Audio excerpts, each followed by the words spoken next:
In today's video, I'm going to teach you how to create a Whop account.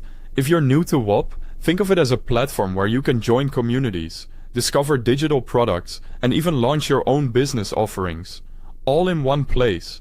By the end of this walkthrough, you'll be signed in and ready to explore. First, open the Whop website in your preferred, up-to-date web browser. A modern browser helps the sign-up flow run smoothly and reduces issues with pop-ups or redirects. Once the homepage loads, look for the Sign Up or Get Started button. It's typically near the top of the page or front and center on the main banner. Click it and an account creation pop-up will appear. Next, choose how you want to sign in. You can continue with Google, Apple, Discord, or use your email. Pick the option you're most comfortable with. Using a provider like Google, Apple, or Discord keeps things quick because you won't need to create a new password. Email is a good choice if you prefer to keep accounts separate. After you select an option, complete the sign-in by following the prompts on your screen. For example, if you choose Google, you'll select the account you want to use.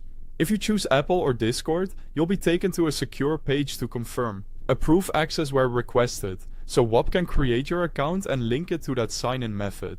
If a new browser tab or window opens, keep it open until you see confirmation. That's it. Your account is created. You'll be automatically logged in and taken straight to your Whop dashboard. Take a moment to look around. The dashboard is your hub for managing memberships, browsing offerings, and seeing updates from any communities you join. From here, you can start using Whop right away. Explore communities that match your interests, check out products and memberships that fit your goals, or take the first steps towards starting your own business presence on the platform. Use the search bar and categories to discover what's trending, and preview listings to learn what's included before you commit. And you're done! You've successfully created your Whop account and you're ready to dive in. Thanks for watching and enjoy exploring Whop.